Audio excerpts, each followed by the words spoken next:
Freddie Turnstone is a Harrisburg-based indie rock artist. His new single, I've Been to This Dungeon Before, is an epic, moody, but catchy piece of music that features guest vocals from Jessica Boyer and violin from Robin Chambers. Out now on all streaming platforms. Good morning, everybody. My name is Corey It's not morning anymore. It's afternoon. I was going to say, that's all right. Good afternoon, everybody. My name is Corey Rosen, and this is the Story Podcast. Today I have on a super awesome guest, Mr. Adam Yarger. Born and raised in Center Hall, PA, Adam started learning guitar in the 7th grade, later becoming interested in singing and songwriting in 10th grade. After graduation, Adam attended Penn State University for a summer and fall semester, but had no interest, so he decided to drop out and move to Nashville in 2014.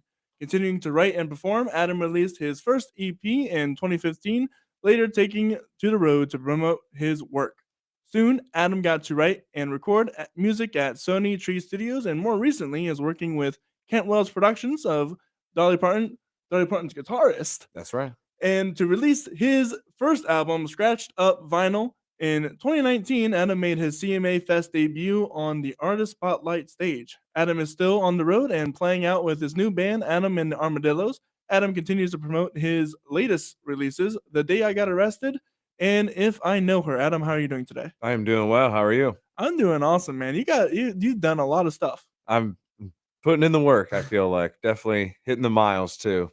So tell me about it. You started playing guitar in 7th grade. Is that where your music first started, or love for music, rather? Or when did it start for you? I would say more so I was interested in learning more. I guess to go back further, in 4th grade, I actually was interested in playing saxophone. Oh, wow, really? And I played saxophone for a little bit. And by a little bit, it was probably half a school year or whatever. Mm-hmm. And then, 7th grade rolled along, and I really was into Nickelback, as most 7th graders, I feel like, probably are. Maybe, I don't know what the kids are listening to today. But, I was super into them. I saw them live in State College, and after that, I was like, oh, I really want to learn how to play the guitar. So I started learning after that, and then, 10th grade came, and at that point, I was really into country music and, just the way that the songs were written, and, I love steel guitar, and there's something about it that just touches my soul. So I was super interested in writing country, and that's how this has all snowballed from there. So tell me, when did you start writing?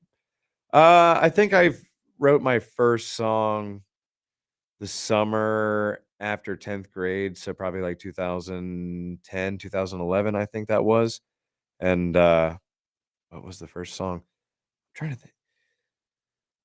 I think the first song was Georgia Kiss. Georgia Kiss. Yeah, I put a garage band project together. I was playing the drums on this little pad that I had bought from Guitar Center. And I think I did the bass on that as well.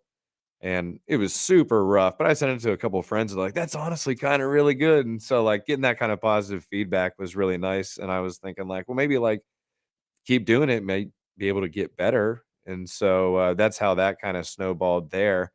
And I would say I'm the best writer. I've had the biggest writer's block for a couple of years now. And I feel like I've just been so busy with so many other things that it's kind of taken my focus from the creative side of writing. But no, I love being able to put something together and piece together this story or a song, and somebody can connect with that. That's the greatest feeling. So at 10th grade, when do you start performing? Actually going out places? So the first time I ever played out was a place in Lock Haven, which is 40 minutes from where I was from. There really wasn't anywhere to play around where I'm from other than State College. And there was no scene really for country music in State College, and there's no real scene, I feel in Lock Haven for it either. And I played this coffee shop there on the main strip, and I'd brought some people out that knew me, friends or whatever. And I wouldn't say I was super great. My dad was even you could do a little less talking while you're playing. Apparently I was not very good at that aspect of it. And but yeah, no, I think I did that once or twice. And then I was kind of invested in school at that point, and then I was like, "This is definitely not for me." So that's when the Nashville thing all came about. I was thinking, how could I take this to the next level? Where are places that you can play And at that point, I didn't even realize that you could make a living, honestly, like playing Broadway or something like that. And so yeah, in the middle of college, I was like, yeah, this isn't it. Summer, fall semester, I was done with all that. So And so you moved to Nashville. How do you just pick up and move? That's a big decision, especially to go to a big city like it's Nashville. funny you brought that up. We were talking about that just before we got in here, and I was saying that I knew this girl from I don't know if she's from Harrisburg, but we both were in this Barbizon modeling and acting school. I did that in 6th grade. I was super into acting, like, growing up. I loved, like, plays and stuff like that. So, uh, we were in this class together, and she actually was living down there, and I think I was going back and just kinda reaching out to people that were in the same class as me, just seeing how they were doing, and, she was like, "I live down in Nashville," and I was like, "Oh my gosh, I'd love to come visit and just check out the town and just see what's kinda going on." And, so I went down with the girl that I was dating with at the time, and, we had a really good time. Like, I was like, "Oh, wow, this is incredible." Like, I saw Lower Broadway and was just blown away, like, I'd never seen anything like that, and, so I was totally sold from that, and, yeah, and what was it? I think that May then, the May of 2014, I moved down there at 19, and, that probably wasn't, like, the best decision, I feel like, because I was so young and, like, I couldn't get in to bars and stuff like that, so there really wasn't much to do, and, so I just tried to write as much as I could, and I was working at the boot stores, on Lower Broadway, so I was kinda consumed with that, and they had a really strict, like, no musician policy type for, like, the workers there because they didn't wanna deal with people always calling off or, like, just being like a Mm, headache, I guess, essentially, which I totally understand that from a business aspect, like, you got that's really employees. interesting, actually. Yeah, no, it was crazy. We had blackout dates from September till or no, I'm sorry, from May till, like, September, October. You couldn't ask for time off because everybody was coming to Nashville and all like, Right, that's when it's the season is. yeah, tourist season, so, yeah, you have to be ready to work. So I was doing that really for the first, like, 2 years living there, and that's when I was like, "Alright, it's time to, like, really dive into music." So I quit doing that, and, I was trying to network even harder, and I was thinking, "Well, I'm in a good spot here. Why don't I just, like, go out and play bars all over and, like, build a fan base, and then keep this as, like, a hub to record, music to put out? Because at the time, 2014, my Instagram was really blowing up, which is it's always wild because people ask me about, "Oh my god, you have 20,000 followers. You must have." I always get, "You bought those followers, Right, bought right. followers," and it's like, that's not even the case at all. Like, we're almost 10 years now, like, into Instagram. When you think about it, we're 1 year away, honestly, from, like, 10 years. I mean, 2014, it would be this year, 9 years ago that, Instagram was booming, people were giving people shout outs. I was on the Cute Country Boys page. That was a Right. huge, like, help for my, like, following and stuff like that, and, but little did I know that they were, like, just following because they must have just thought I was cute or something like that, because I put out my first EP, and, I didn't market it well. I had no idea what I was doing at that point either. I was so green and in such a hurry, I guess, to give these people that were following me some kind of content, Mhm. that they could have. But yeah, so it's been a wild ride. So That's crazy. So, tell me about the process of your first EP. What was that like?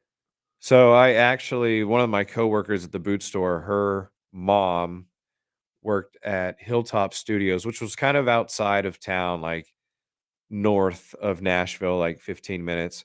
And it's a nice little studio. It's out in the woods. It's kind of like this little house converted over into a studio. And they had super cool room, big board and like rock wall and stuff like it. It's had a really cool vibe to it. And I think it was Cindy, my coworker's mom. She worked there and yeah, I mean, I had a couple songs ready to go and it was super cool because being so young and so new to the town, I didn't know anybody, obviously, Mhm. and going in and working with those guys, they have a pool of musicians to choose from, and so you go in and you play, like, a little demo, and they get, like, an idea of, like, your sound or what you're gonna, really sound good with, I guess, and, they build, like, a band for you, and, yeah, they bring everybody in. We were gonna have, Brent Mason, play on my first EP, but he was down in Key West recording for George Strait. And I was like, "Who's that?" Like, Who's really? who? Like, man, really? All right. Well, that's super cool. But yeah, no. So like they bring in these guys and everybody you run through a couple takes and it's really awesome. I call it like Christmas Day, honestly, because you come in with this project just acoustic and you have this idea in your mind what it's going to sound like and the guys hear a demo, they make their charts, you go in, all right, 1 2 here we go, and all of a sudden your song has now come to life in a matter of like seconds and it's all before you. It was like the coolest feeling, like it gave me chills like hearing the steel guitar on Back Road for the first time. I'll never forget it. It was super cool. So like I said, it's like Christmas 2.0. So you got that all together. Was that just a collection of songs for you, or did you have like a storyline for that? I just kind of had a couple songs that I thought were some of my best work. Back Road was probably the most favorite song, which I still have it out now. I took the EP down. I kind of got self conscious about it later on, being that I feel like in this industry, you can see yourself grow, especially when you put something down on a track and you listen back and you're like, wow, I sound like I have no idea what I'm doing.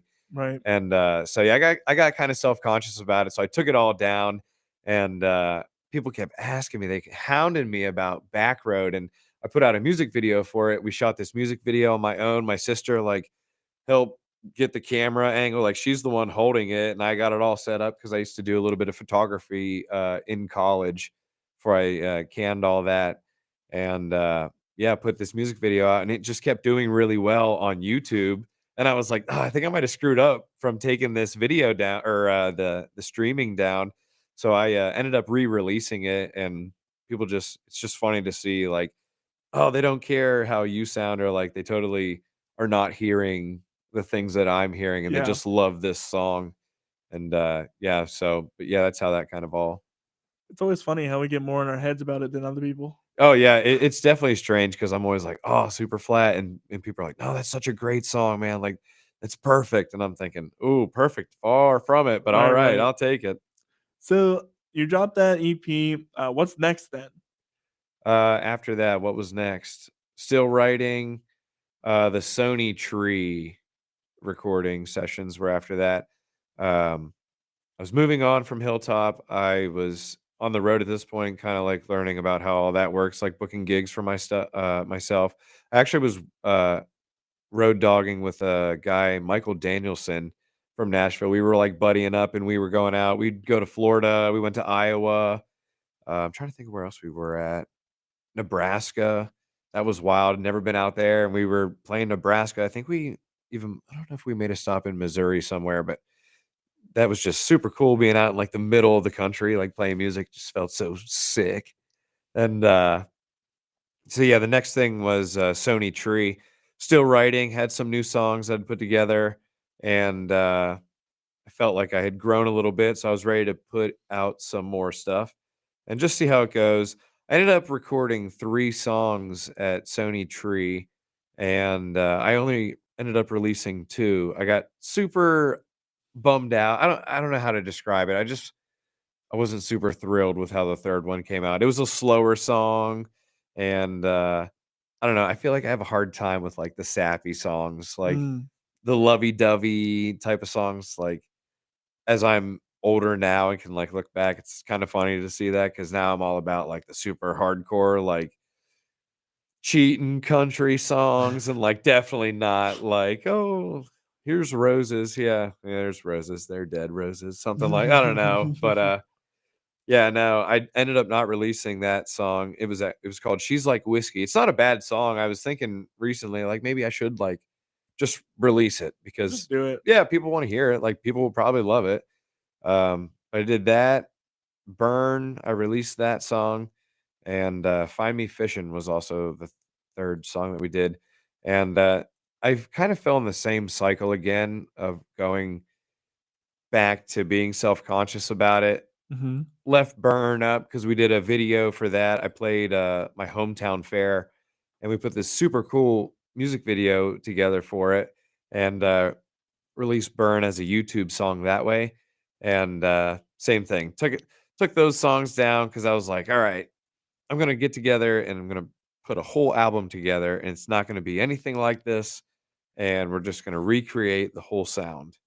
And same thing. People love to find me fishing. We were talking about that this morning, and the amount of streams that are on that song. I did no like promo for it, and it's like, wow, that's crazy to see that. Like that's what that is off of no backing, no push. I mean, we did a video for it, music video, and it's on YouTube as well. But other than that, just organically, the numbers are pretty wild for nothing behind it.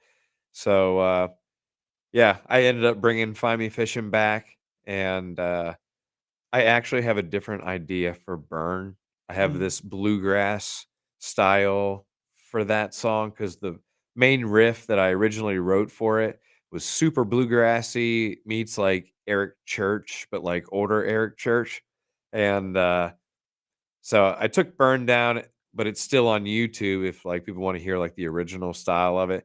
The reason why it sounds the way that it does is when we went in to record the musicians that were gathered for that session, we had I can't remember what his name was, but he plays for Bob Seger. So I was like, "Oh my god, Bob Seger is like super idol," because I listened to a bunch of Right. classic rock growing up with my dad. And so like, how am I gonna tell that guy like, "Yeah, no, I don't like that riff. Please do like what I'm doing here." Like this guy plays for Bob Seger. I am unsigned. I am just this guy in town. Like I think he's got it under control, He but knows what he's doing, but yeah, no, I wish I low key wish I would have put my foot down and just been like, "Can you kind of do it more style like this?" And again, as I'm older now, and we went in after all those three songs. I linked up with Kent Wells at that point, and or after that, and we put together 10-song album, and it was really nice because having those two other sessions really got me ready for this. mm, And I I guess you could say, like, I kept it real with Kent. Like, if I didn't like something, you told him. I would tell him. Yeah, and, like, if he didn't like something, he would tell me, and we would find, like, an even we never butted heads. It was super cool. Like, he's such a great guy and, super fun to work with. So, we never butted heads, and, like, the moment he would hear the songs, he was like, "Oh, I know exactly, like, this is who needs to play the keys for this song," and it just That's good. yeah, no, it was super cool, and that experience was hands down one of the coolest experiences, so far. So you can't put money on intelligence like that. Oh, yeah, no, the guy is totally incredible, like, he knows his way around the guitar, he knows how to, like, put something together from nothing, like, trying to think, like I said about the keys, like, he had this keyboard player, I was totally blown away, he was doing things on one of my songs, and I was like, "This couldn't be more perfect for, like" when I say, like, "Oh, you hear the song in your head and then it comes to life," it really came to life working with Ken, so it was just a real honor for me to, have that experience. We have a few of those songs from that session. You wanna talk about one of them? We have "The Day I Got Arrested." So this is actually the first time working with Kent. The Day I Got Arrested wasn't created until after Scratched Up Vinyl was released. I Mm, guess I didn't really explain that too well when I sent that over. But yeah, the Scratched Up Vinyl album came out, and then it was just last year that I reached out to Kent and was like, "Hey, let's do a couple more songs." I have 3 again, but the reason why I didn't release the 3rd one yet is because this past June, I got a email saying that, artist from Nevada cut it and released it because I wrote it with Trent, Willman from Nashville, and that guy is just an absolute beast of a writer. He works with Cody Johnson, mm, and he's, Cody's producer right now, and, yeah, so they sent me an email saying that Jake Jacobson cut it and released it on his EP. One of those is the song, and, yeah, so I was like, "Well, I guess I'll hold off for now and just let that do its thing, and we'll sit on this and see what happens." right. So tell me about, "The Day I Got Arrested" then.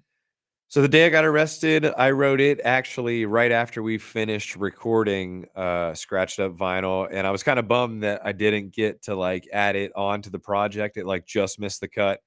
But this song came about. I was so I guess to tell the real story, I blew my back out in 2016 doing a deadlift at the gym. I slipped a disc in my L5, Ooh. and my what was it? L5 and S1 in between there. That's the disc that was getting pushed out, and it was touching my sciatic nerve, so my leg was super, super, like, numb and just awful, tingly, and, nothing was helping, and, I never for the record, I was never really into, like, smoking pot or, like, really into that whole thing in high school. I guess you could say I was kinda like a goody two-shoes, didn't party. I was always, like, in my room just trying to learn stuff for guitar, and, yeah, down in Nashville, my roommate was like, "Man, I know you're in a lot of pain, but, like, Have this. you should Yep. try this," and, one night I was like, I'll try, man. I have nothing else to lose 'cause it was so bad, and, it was, like, instantaneously, like, it took all that pain away, and, it was just, like it was actually honestly the most incredible feeling, and, so I kept doing that for the pain, and, yeah, I always say in a live show, I'm like, "If anybody out there has ever dabbled, one of the side effects of, marijuana is, paranoia." Yeah. And, I was at my girlfriend's at the time, and, just finished smoking out back, and I got super paranoid about the guy across the street because he was always outside, like a retired, like, gym teacher or something like that, and he was always outside doing yard work or something, and, I was out back doing my thing too and, like, ash my bowl out, and, I thought, "Oh, man, I don't know, like, I feel like he probably smelled that, like, it reeks, so obviously, like, how do you not smell that?" And so I went in and I'm, like, looking out the door, like, looking out the window and trying to, like, see if he's out there, and he's just out on his front porch just kinda sitting there. He must have just been enjoying the nice day, but he was just sitting there, and I got super paranoid that, like, he looks like he's waiting on the cops to show up, like, "Oh my god, did this guy call the cops on me for smoking?" And, like so I got super duper paranoid, and I was like, "Why don't you just pick up your guitar and do something with it? Maybe that'll, like, calm you down. Maybe you could put something together right now." And, sure enough, yeah, I wrote the day I got arrested in probably, like, 15 minutes, and, didn't help my paranoia any, but, got this super cool song out of it, so I was like, "Alright, well, that'll work. We'll use that," so That's awesome. So it's not even about you getting arrested at all. It's well, yeah, I guess if it's funny, I mean, I think it's kinda funny now, but it wasn't funny at the time. Probably, like, 6 to 9 months later, I was actually playing down here at the Winter Circle in Grantville, and I just played probably the worst show. Like, the band was butting heads, we didn't end at the right time, oh no. like, we were supposed to play a whole 'nother, like, 30 minutes, and, my back was killing me, like, being in the boots and stuff like that, I was in so much pain, and, I think even, like, a patron came in and she was flipping out, like, screaming at us, "You're supposed to play till whatever," and, like, just going nuts. She even, like, followed us out into, like, the hallway, and I'm heading out to the parking lot, and I could hear her I think somebody was kinda, like, trying to, like, Hold it wrangle back. her Yeah. down because she was, like, cussing and flipping out, and I'm thinking, "Gee whiz," and so I got out of there, and I went up to my car, and I'm just sitting in there, like, just trying to calm down and take away the pain, and sure enough, up pulls a squad car, and I'm thinking, "Oh my gosh, like, did somebody, like, follow me around or, like, what in the world is going on?" And, like, I had no clue. I'm in the back parking lot too, like, why would they pull out there like that? Right. So I got I got super paranoid because I have other stories of, like, friends getting DUIs and situations that are, like, they were in their car and for whatever reason, and, so I was like, "Well, I'm not getting a DUI," so I ended up getting out of the car, and, sure enough, the one officer came over and he's like, "What's going on?" And I was like, "I don't know, man, like, what do you mean, like, what's going on? Like, you tell me." And he's like, "Are you smoking?" And I was like, like, why are you honestly here? Like, what is going on?" And I was like, yeah, obviously." Like, I was so confused. I was so lost. Like, what are you doing Weird. back Yeah, here? right. And, yeah, the guy was like, "We were just dropping off a lady." And I was like, "Why don't you drop her off in the front, like, where the main door is and, like, there's lights and stuff? Like, why are you dropping her off back here?" So, that did not go down very well, and I got a ride down to Bass Pro behind there, fingerprinted and everything. So, yeah, that was a foreshadowed story coming to life. So, any Well, writers out there listening, don't you be writing stuff about stuff that doesn't happen or didn't happen yet, because there's always a chance. it may happen. Well, that said, this is the day I got arrested by Adam Yarger.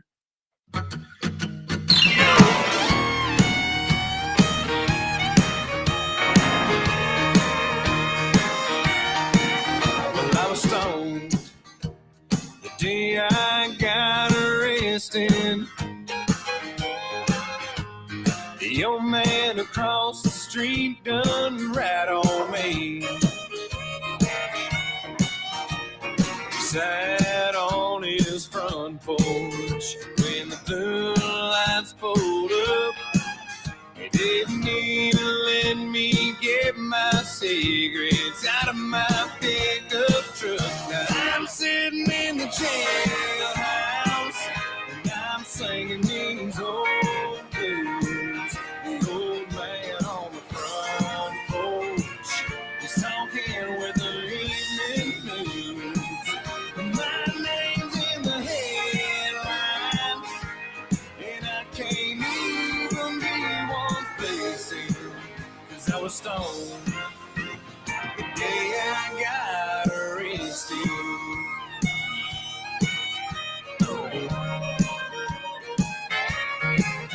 That old judge, I knew he wasn't playing. When that hammer dropped, I knew I was jailhouse bound. But when they let me out, I'm gonna roll a fat one up. I'm gonna kick back, relax, and do it again until the blue lights show up. I'm sitting in the jailhouse and I'm singing these old blues. The old man on the front porch is talking with the evening news. And my name's in the headlines and I can't even be one blessing, 'cause I was stoned the day I got arrested.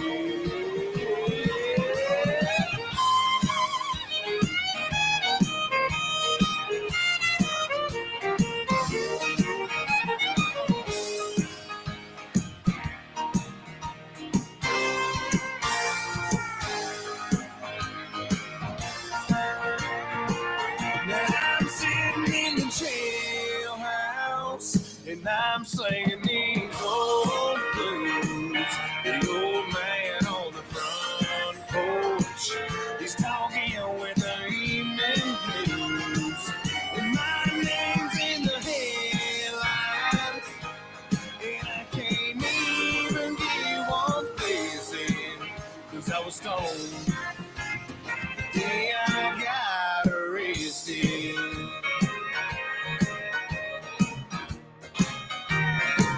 Ain't that some shit? We gonna have it again. And that was The Day I Got Arrested by Adam Yarger. So, but for those watching, by the way, feel free to post or comment your questions that you have for Adam, and we'll get around to them eventually, if you have any at all. Yeah. So, you started working with Kent Wells, and you got this 10-song album together, and then you started working on these other songs, and that actually song made top 100. It did. It was the Country Pickens Top 100 of 2022. So How's that feel? I was actually kind of pumped to see that, honestly, because like I said earlier, with doing everything honestly kind of in house, it is so hard to like tackle every single aspect of this industry with booking shows, writing songs, getting these songs recorded, uh, doing all the promo for the songs, all the graphics, music videos. Just there is so much in all of it, and yeah, where were we even going with this? With yeah, what was the question? Refresh me. Sorry. Top 100 songs of That's right. 2022. 2022. Yes, the promotion side of things. Yeah, I mean, I sent it to these guys. It came out in October of 2022, so super late in the season. Right. And for them to add that in there, I thought it was super cool. So shout out to Country Pickens for the love on the day I got arrested. They've added it to their up and comers playlist on their Spotify, so that's super cool to see that. And it's super cool, like doing the backside of all of the like business side of things. Like I run the Spotify for artist app, and I can see like where people listen, the playlists that it gets added into. iTunes shows you who's like Shazamming the song, like what song is this? It shows up there. Apparently that song so far has been Shazam 10 times in its lifetime. So it's super cool to see that kind of stuff. But yeah, super big shout out to Country Pickens for all that love. So you did all that, and we're kind of backtracking a little bit. You made your CMA Fest debut. Yeah, 2019. Tell me about that. How'd that process begin? That was super wild because I was still living in town at the time, and my friend Candace, uh, she actually got that all hooked up. She met me. I think we met downtown through my old roommate Tyler, and yeah, we became friends. And she was hosting writers rounds and doing more so of like the music business side of things. So she had an in that way with some of the people with CMA Fest. She knows a ton of people, so it's super nice to have her in your back pocket. And yeah, she's actually the one that was helping me like reach out to some of the CMA people. I think she actually submitted me to that. And yeah, they came back and they were like, "Congratulations, you've been selected to play the spotlight stage and CMA Fan Fest." I forget what they call the big expo. It's like a if you have a pass to the stadium, you can get in there, or you have to like pay whatever amounts to get a ticket. But yeah, no, that was super cool. Got to go in where all the other artists do. I got to see Blanco Brown. I passed him on my way out. It was super cool.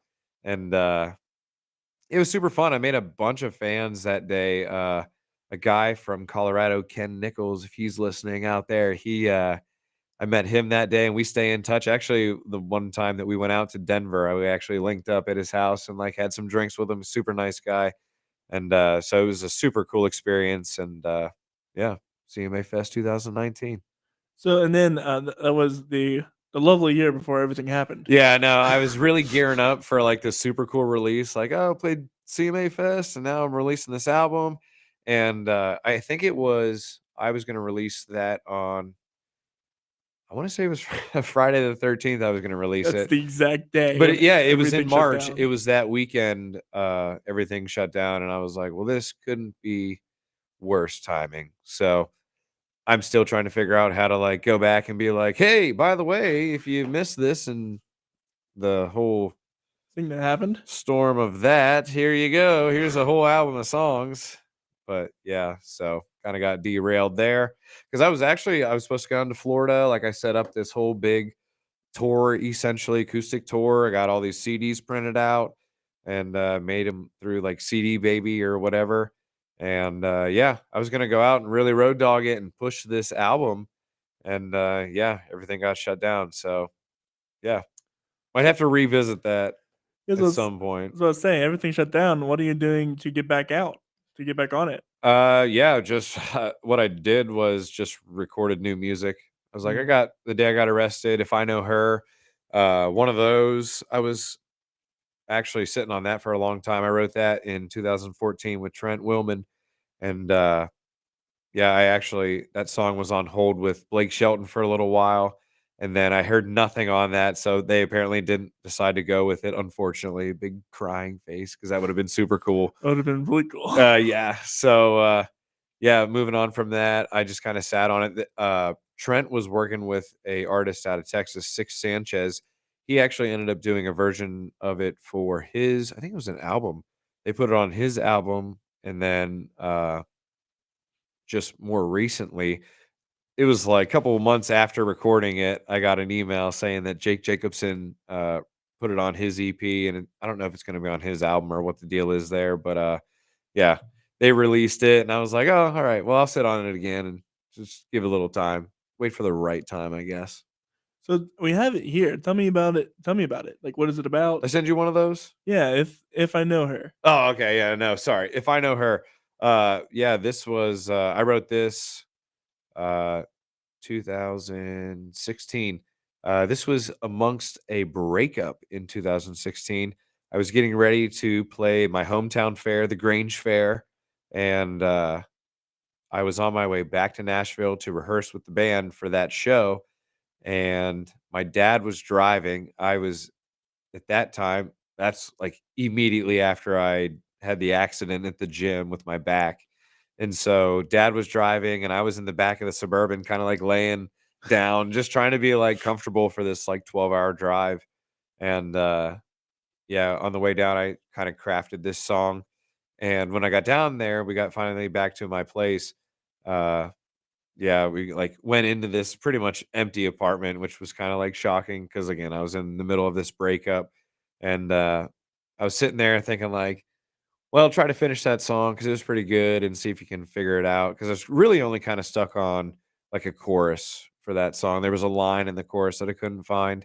And I'm sitting there looking out the window, just trying to think about it. And it started raining like super, super hard.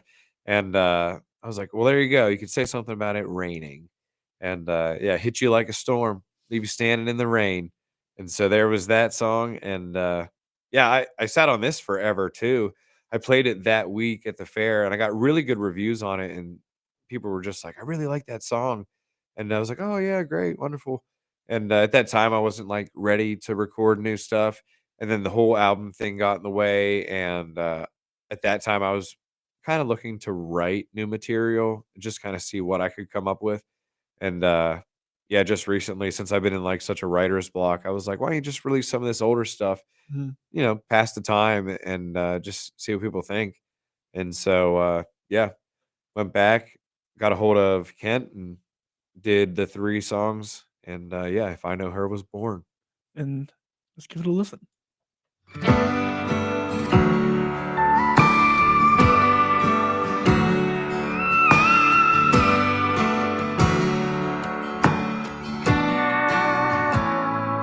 I know her. She's probably somewhere on the water, with the sunshine shining on her like the Amarillo sun. If I know her, she's got the radio up loud, singing with those windows down, hitting every key just right. 'Cause that girl there is a wild one. Never keep her down, she's born to run.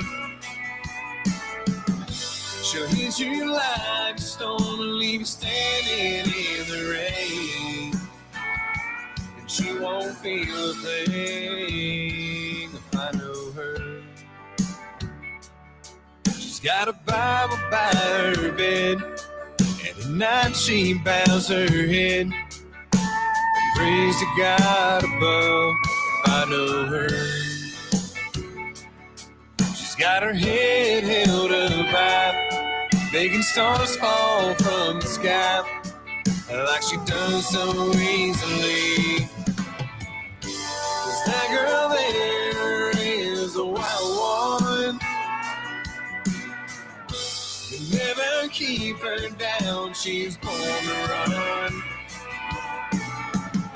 She'll hit you like a storm and leave you standing in the rain. She won't feel a thing if I know her.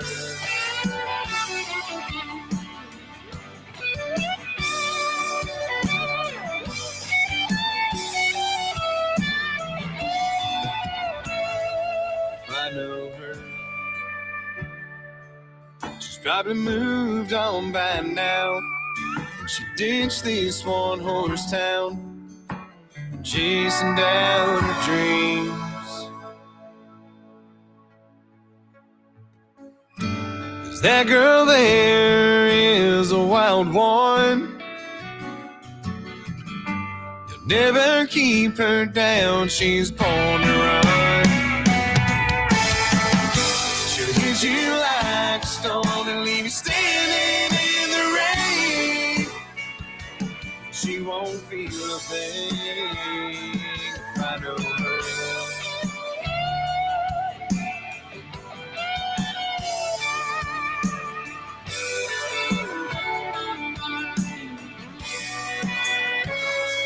If I know her, I don't ever cross her mind, and I know she's doing just fine. She don't love me anymore. And that was If I Know Her. Tell me, you been doing... Real situation over here. That's okay, you got it? I think so. There we There go. we go. Yeah, these headphones are they move in all sorts of ways. Yeah. So you've been solo acoustic. You've had a band for a little bit, but nothing quite serious. Tell me about the Armadillos. Yeah, Adam and the Armadillos. We've been playing for the past almost a whole year. Our first gig was in April last year. We played a adult Easter egg hunt in the middle of the day because at that time, that's the only kind of gig we could get between my solo acoustic show schedule and these guys were actually playing in like a rock band, like a punk rock band at the time. So like trying to find like a night where we could book a gig on a Saturday or a Friday night, it was like completely impossible. And so we're like, well, let's play this Easter egg hunt and just see how it goes. Didn't even play like a full drum set. Like it was a cajon, acoustic guitar, and I think an electric guitar. And I was like, wow, this is like really good. Like we all really played well together. The energy was all really good. So I was like, all right, well, that was awesome. So we got together then after that and we did, I think we were messing with a cover, a Co Wetzel cover. And we all said it was good, but we weren't like thrilled enough to put it out yet. So we messed with a couple other things, and at that time, the guitar player Alex Sturbens, he got I think he got a call or something about coming and playing open mic to maybe play at like the first downtown, as like a residency type thing. And yeah, so we went and played this open mic night on a Monday and they were like, "All right, well, we like you guys. We want to have you on Mondays from 12 a.m. to 2 a.m." And I was not shocked or thrilled, I guess is the better term for that at all. And we played syllabus week and it was literally insane. And we were like, well, that was only because it was syllabus week and like, people could come out because, there's nothing going on or whatever. And yeah, then it was like another week went by and it was still the same amount of kids. And we're like, all right, this is kind of wild. I thought syllabus week was over. Like, what are these kids doing out here? And I think we did that for like 2 or 3 more weeks. And at that point, it was like, oh, wow, this is kind of insane. The amount of people that are coming out on Mondays from like 12 a.m. to 2 to see some country music. Because again, like going way back to the beginning, I was thinking at the time, like, there's no market, or there seemed to be no market at that time Right. for like live country music in State College. So it was really kind of mind blowing to me. And yeah, so that was going so well that at this point now we are now 10:30 to 2 a.m. on Monday nights, and yeah, it's just super awesome. We love all the support from the students and like everybody that's been coming out. Just been super fun, and yeah, we're super honored to have like such a great support from everybody. So you have this now. What's in the future for you guys?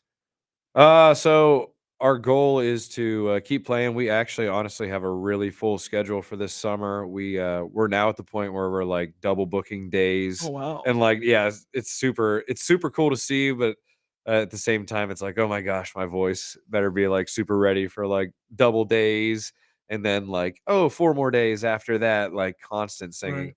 Right. So we got a super full schedule this summer that you can check out. It's on our our Spotify, our Facebook. We don't have a website, so we do everything through Facebook and Instagram. We post graphics on there of show dates and stuff like that. So all of that is on there. We'd like to get some original content or original songs recorded and put out. That's probably like one of our higher up goals at this time. So I got to get out of the writer's block and shake it off and get back to putting pen to paper and making something happen so we can put a little Armadillos project out. And so if you guys want to know where all of that's at, he does have a link tree in the description. And so be sure to check that out. And you can find everywhere that he's at. Yeah, absolutely. We're kind of running out our time here. So I have all these questions that I like to ask all my guests. So that's what we're going to get around to now. If you have a question for Adam, please be sure to comment that and we'll get around to that as well. So out of all of these years and of all of these experiences, what has been one of the most memorable experiences for you? All right, I'll give you like a top three. I think CMA Fest is definitely on there. That was super fun. And it was super cool to like see your name on like some of the CMA graphics that were coming out and stuff Mhm. like that. So that was super fun. Uh, I really enjoyed working with Ken, and I also like. I guess I would lump this in, so it's kind of like four experiences. I also appreciate the early road years of like going. I mean, I'm still doing it. We just got our first van, which is getting finished up at the shop. It had some minor things that needed polished out, but yeah, just going from like riding with a guy and you're going all the way out to Nebraska. You just learn so much doing that kind of stuff. So I guess I appreciate that experience from a learning aspect. Um, but I guess an experience from like performance and stuff like that would just be most recently playing Thon at Mm. the Bryce Jordan Center with the Armadillos because I've been telling everybody it's cool to like see a bunch of shows there, see Nickelback there in 7th grade and be totally inspired, and now it's like full circle. I'm not like we're not essentially playing the Jordan Center as the Armadillos, but we're playing that venue and for a really super awesome cause. It's for the kids, and Mhm. it doesn't get any better than that. So, yeah, to be able to, like, come back and play there, and then to have the show and experience that we did because not only was it super cool to be in the arena and you're playing, you know, you're the show, like you're the entertainment. Not only was that cool, but the response from people. They had a live blog where people were essentially tweeting during it, and there was one that stuck out to us that was 4:15. The threat of country hour is in the air, and then at 5:15, it must have been the same person. They were like, "I was a completely different person at 4:15." That was amazing. Like, it was super cool to see that, and then we were told that we were the first band in Thon history to get an encore 'cause, like, it's a Really? tightly ran schedule with everything. I mean, they have a ton of bands that come through there. It's a 70-some hour dance marathon. I mean, they got bands every hour, so, yeah, we finished our last song, and, some of our friends from the, cross country team that were super big are super big supporters of us. They started the "One More Song" chant, and then the whole Jordan Center joined in, and, that was honestly, like, super incredible to, experience that. So that's probably gonna be a lifelong memory there. That's awesome. Yeah, it was super cool. On the almost flip side of that, what is one of the worst or funniest experiences you ever had during a show? Worst experience would be getting arrested after the show. That Oh, was yeah. already horrible. Like, if you could just, like, light a can of crap on fire, that would be that. Um, Another experience that was kinda tough for me was when we were putting together scratched up vinyl. Kent was super into the project to the point where he was reaching out to, some industry people, and he's good friends with Eric from, Broken or not Broken Bow, Black Door or, oh my gosh, Black River, that's who it is. Black River Entertainment, which is Kelsey Ballerini, Jordan Davis is on there. I'm trying to think of who else. Those were the 2, like, big dogs, at that time, and, so he was friends with Eric, and I think it was, like, halfway through, uh, Scratch the Vinyl or actually, I'm sorry, we put a EP together with Kent, and then it turned into, "Let's do a couple more songs and make it an album." Mm. So, yeah, in between that time frame of EP and album working with Kent, we met with Eric, and it was kind of like a hey, like an artist pitch, like you should work with this guy, like you know, check him Right, out. right. And so we got together with him in the studio, and we're flipping through some of the songs, and was not really interested from what it seemed like in any of it. And then at the last song, he kind of chirped up at "I learned it from Hank," and he was like, "Oh, what's that?" And kind of caught an ear for it, and then kind of like you could see the energy kind of like die back down, and it was like, oh, he's not interested at all. Like you could tell too. And then like weeks after, I kept like asking Ken, "Hey, did you hear anything from Eric or anything like any follow?" No, he's super busy, and it's like, "Oh, man," and then you Mm. get the point after a while, so that on it I kinda tuck that away, and I don't like to think about that because that puts me in, like, a negative headspace that I don't have time to focus on that Right, of because course. it just puts you in a bad spot, so, yeah, I like to not think about that, but that would probably be a really tough, terrible experience to feel like you always hear about people, "Oh, they tell you no, they sure do tell you no," like and you'll feel it. Oh yeah. They'll be really, really, really nice about it. But they'll tell you no. Yeah, right. It's amazing.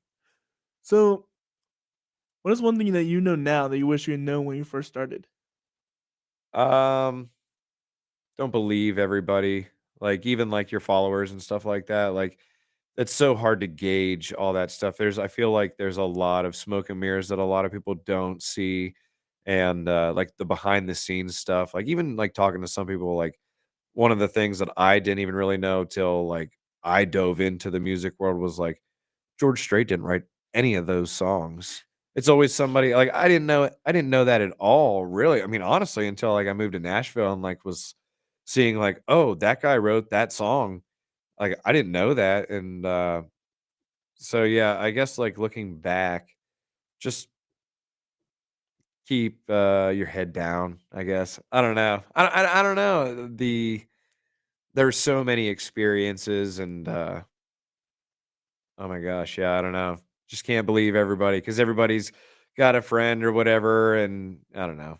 No, I mean, you're right. You gotta be careful who you trust, who you take words from. Yeah, everybody's doing the same thing, Yeah. honestly, and I think people get hung up on like, oh, well, you're making it now. Like, doesn't this happen or doesn't this happen? It's like, well, you can ask anybody that question, and it's more so of like how they are going to gauge themselves. I feel like if you would ask somebody that is on the radio or is signed or something like that, if you ask them, "Are you making it?" Their answer would probably be like, "No, I'm not making it.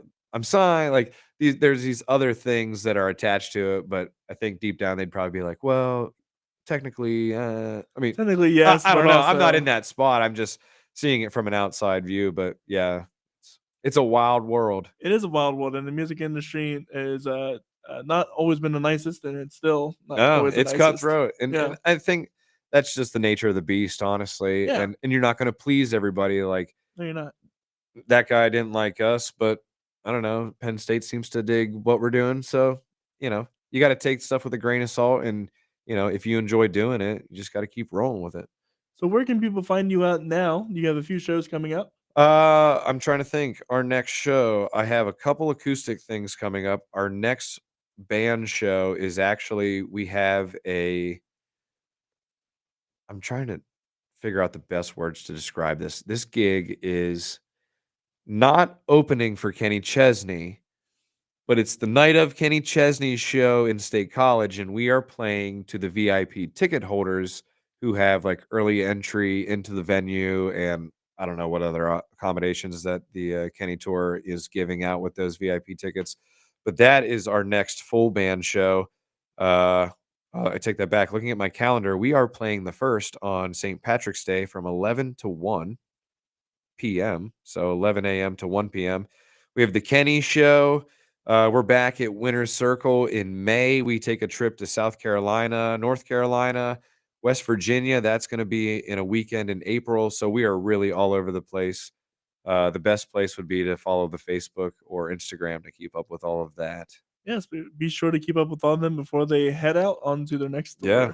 Let your friends and family know. There was somebody at campus. They were like, "I'm going to tell my dad. He lives in North Carolina. I told him that you got to go see these guys. They're awesome." So they apparently he's going to come out. They marked it on the calendar. They said. Well, with all that said, my name is Corey Rose, and this has been the Story Podcast. If you want to check out more of what we do, go ahead and go to CoreyRosenProductions.com. That's CORYROSEN Productions.com, where you can find out more about me, the projects I do, and this podcast. Tomorrow we have on Big Mama Music. She is a impersonator, cover musician. So she gets dresses from like the 50s, 60s, 70s, or Oh, whatever. I'd love to see that. Oh yeah, and she gets them all together, and she puts on a show of a disco show or a rock and roll show or whatever. I want to see the outfit changes. I'm curious where she gets them from. Like the time, like in between the sets. I want to see that. So I'm excited. Yeah, I'm excited to go in the great detail with that. Monday we have Kevin Whitaker. He is an amazing musician from around here. He's doing all sorts of cool stuff with his new music. The 14th, we have Dan Mayer. He's a great guy from around the area involved in the theater industry. So I'm really excited to dive deep into theater with them.